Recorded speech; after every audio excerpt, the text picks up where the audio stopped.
In 2103, wastelanders came flooding back into Appalachia. Not only was the area far more fertile and beautiful than the surrounding regions, but there was also rumors of a vast treasure in the mountains. Exactly what this treasure was and where it was, however, were a mystery. I'm the Irresolute Cartographer, and this is part 3 of the story of the Settlers of Foundation. Having successfully brought the Scorched Plague inoculation to the Settlers of Foundation, the Vault Dweller returned once more to their Overseer's headquarters in Sutton. With the threat of the second scorching of Appalachia forestalled, they finally had time to discuss the treasure rumors. Before they'd been called to action by their Overseer, the Vault Dweller had already had a series of run-ins with treasure hunters. North of Flatwoods, the Wayward Bar had recently opened and become a target for these fortune seekers. The bar was operated by Duchess, a former crime boss from Welch, who had recently moved back to Appalachia after years wandering the wasteland. Working for Duchess, the Vault Dweller hadn't learned much about what the treasure was, but they had at least managed to stop the treasure hunters from harassing the Wayward. That said, the Vault Dweller had a promising idea where the treasure was: Vault 79.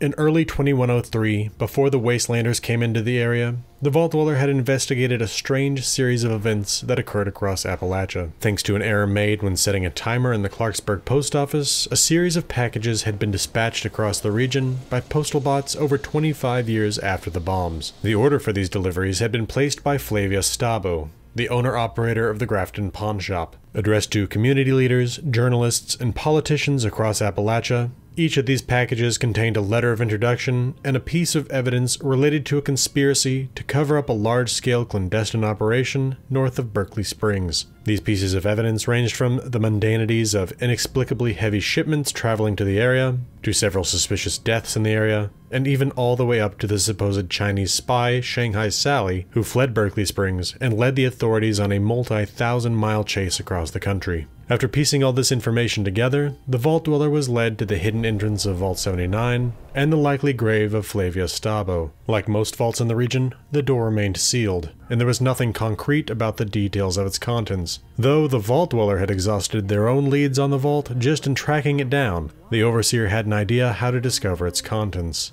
When she had been a student at Vault-Tec University, there had been rumors of a secret restricted wing within the bowels of the university. It was said that this was not just some teacher's lounge or school archive. This was a place where the executives of Vault-Tec would meet with government officials and military officers. If such a place existed, there was a chance that it might have information about the contents of Vault 79. The Overseer and the Vault Dweller departed separately for VTU in Morgantown to begin the search for the secret restricted wing. When they arrived, the Vault Dweller found the Overseer in the administration section of the university, conversing with the last member of the faculty who was still on the job, Professor Bott.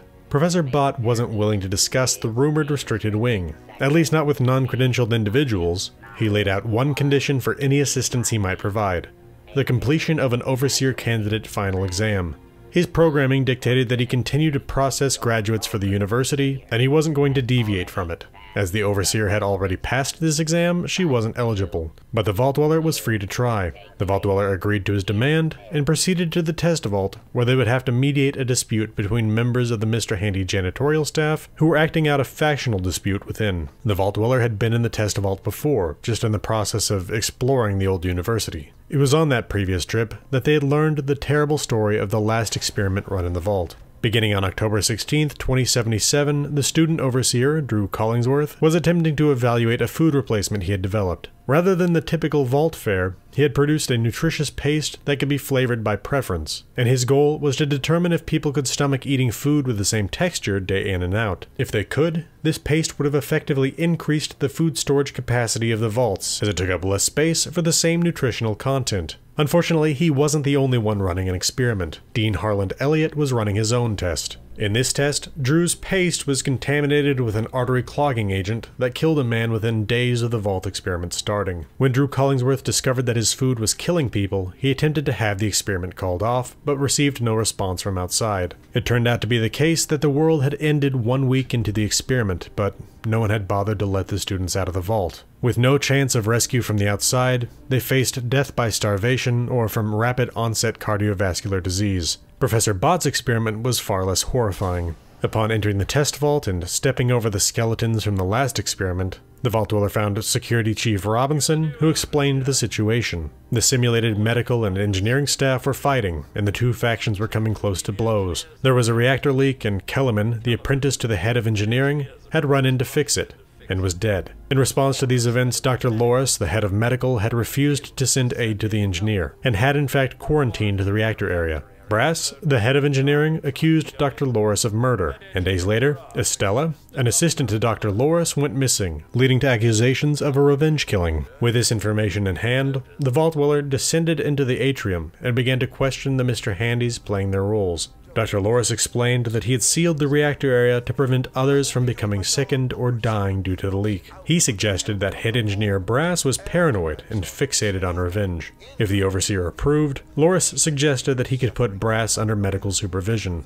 Head engineer Brass, on the other hand, maintained his position that leaving Kellerman in the reactor area was murder. As for the missing medical assistant Estella, Brass claimed that his people had nothing to do with it, and further, that his crew had searched the entire vault looking for her. The entire vault, aside from the quarantined reactor area, that was. Unlike Dr. Loris, Brass wasn't looking for his opponent to be detained, he wanted him exposed as a bad actor. Feeling a need to examine the reactor area, the Vault Dweller demanded the key from Dr. Loris. Loris refused, claiming that the radiation would kill them. At this point, the Overseer chimed in that she and the Vault Dweller could probably find the key within the medical section, or just pick the lock on the reactor area. They found the key on the floor in the back of the room, and proceeded to the reactor area. Here they found, side by side, the bodies of Engineering Assistant Kellerman and Medical Assistant Estella. Thanks to a holotape recording Estella had, the Vault Dweller discovered the truth of events. The reactor had been in much worse shape than originally thought. Kellerman had to fix it as quickly as possible to keep it from killing everyone in the vault. He was only able to do so thanks to Estella treating him with enough radaway to survive the process long enough to complete his work. In the end, both Kellerman and Estella died to save the vault. The Vault Dweller brought this holotape back to Security Chief Robinson, who in turn called Dr. Loris and Engineer Brass together to share this news with them. Brass and Loris learned the lesson of working together to keep the vault running properly,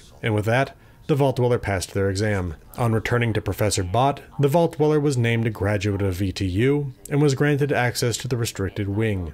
This area was accessed through a hidden maintenance area in the test vault.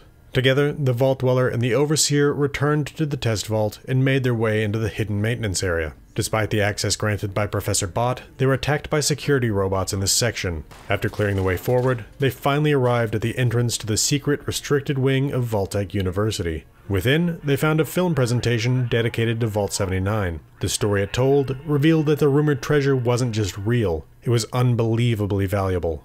The vault's number was not a coincidence. 79 is the atomic number of the material it safeguarded: gold.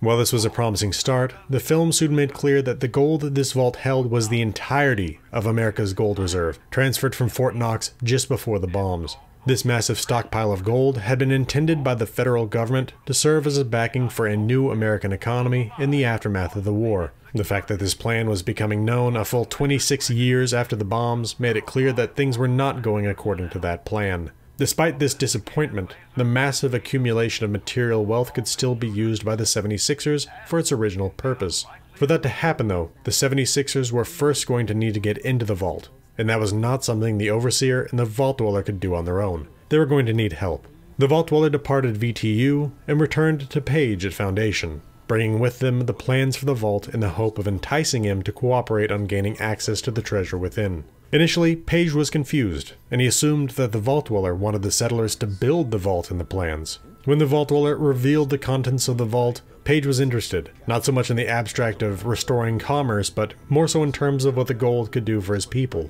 That said, he was concerned with how they would get into the vault, much less deal with the laser tripwires and deadly security turrets within. When he suggested using a drill to gain access, the Vault Dweller remembered the Motherlode, an enormous autonomous drill manufactured by the mining and automation company Hornwright Industrial. Page thought that might work for the job and told the Vault Dweller if they obtained the drill, he would be open to a discussion on a heist.